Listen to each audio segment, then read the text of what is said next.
سورہ فاتحہ کی فضیلت۔ عن ابن عباس رضی اللہ عنہ بینما جبریل قاعد عند النبی صلی اللہ علیہ وسلم، حضرت ابن عباس رضی اللہ تعالیٰ عنہ سے روایت ہے کہ ایک دن جبرائیل علیہ السلام نبی کریم صلی اللہ علیہ وسلم کے پاس بیٹھے ہوئے تھے۔ سمع نقیضا من فوقہ، کہ اپنے اوپر سے انہوں نے ایک زوردار آواز سنی۔ فرفع رأسہ، تو انہوں نے اپنے سر کو اٹھایا۔ فقال، فرمایا، هذا باب من السماء فتح اليوم لم يفتح قط الا اليوم، فرمایا کہ آسمان کا ایک دروازہ آج کھلا ہے جو آج سے پہلے کبھی نہیں کھلا تھا۔ انہوں نے فرمایا کہ آسمان کا ایک دروازہ کھلا ہے جو آج سے پہلے کبھی نہیں کھلا تھا۔ فنزل منه ملک، اور اس دروازے سے ایک فرشتہ اترا ہے۔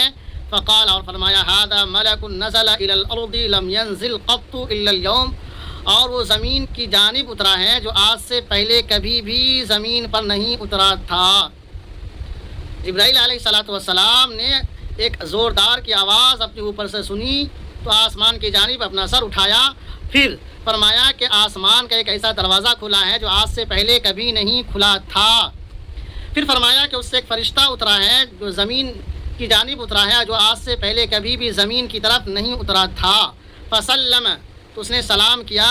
وقال ابشر بنورین اوتیتہما لم یؤتہما نبی قبلک، اور انہوں نے کہا کہ آپ کو دو نور کی خوشخبری ہو جو آپ کو دیا گیا ہے، آپ کو دو نور کی خوشخبری ہو جو آپ کو دیا گیا ہے۔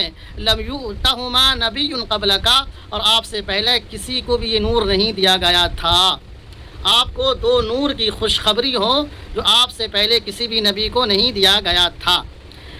فاتحۃ الکتاب، فاتحۃ الکتاب ہے، وخواتیم سورۃ البقرہ، اور دوسرا ہے سورہ بقرہ کی آخری آیت۔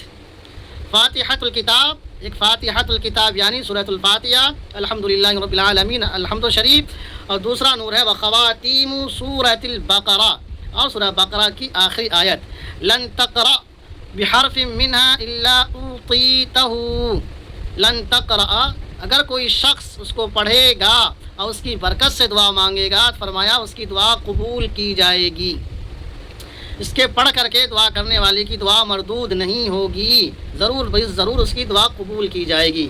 تو معلوم ہوا کہ جبرائیل علیہ السلام نبی کریم صلی اللہ علیہ وسلم کے پاس بیٹھے ہوئے تھے اور ایک ایسی زوردار کی آواز سنی۔ جب انہوں نے اپنا سر اوپر اٹھایا، فرمایا آسمان کا ایک دروازہ کھلا ہے جو آج سے پہلے کبھی نہیں کھلا تھا، اور اس سے ایک ایسا فرشتہ نازل ہوا ہے زمین کی جانب جو آج سے پہلے کبھی بھی نہیں اترا تھا۔ تو انہوں نے دو نور کی خوشخبری دی اور فرمایا اس سے پہلے کسی بھی نبی کو ایسی خوشخبری نہیں دی گئی تھی۔ فرمایا وہ خوشخبری کیا ہے؟ تو سورۃ الفاتحہ اور سورہ بقرہ کی آخری آیت۔ فرمایا کہ اس کو پڑھ کر کے اگر کوئی شخص دعا کرے گا تو اس کی دعا قبول ہوگی، مردود نہیں ہوگی۔ تو لہٰذا ہم سب اس کو پڑھنا چاہیے اور پڑھ کر کے دعا کرنی چاہیے، اپنے کاروبار کے تعلق سے، شفا یابی کے تعلق سے، مریض کی صحت یابی کے تعلق سے پڑھیے، دعا کیجیے، بڑی اس کی تاثیر ہے۔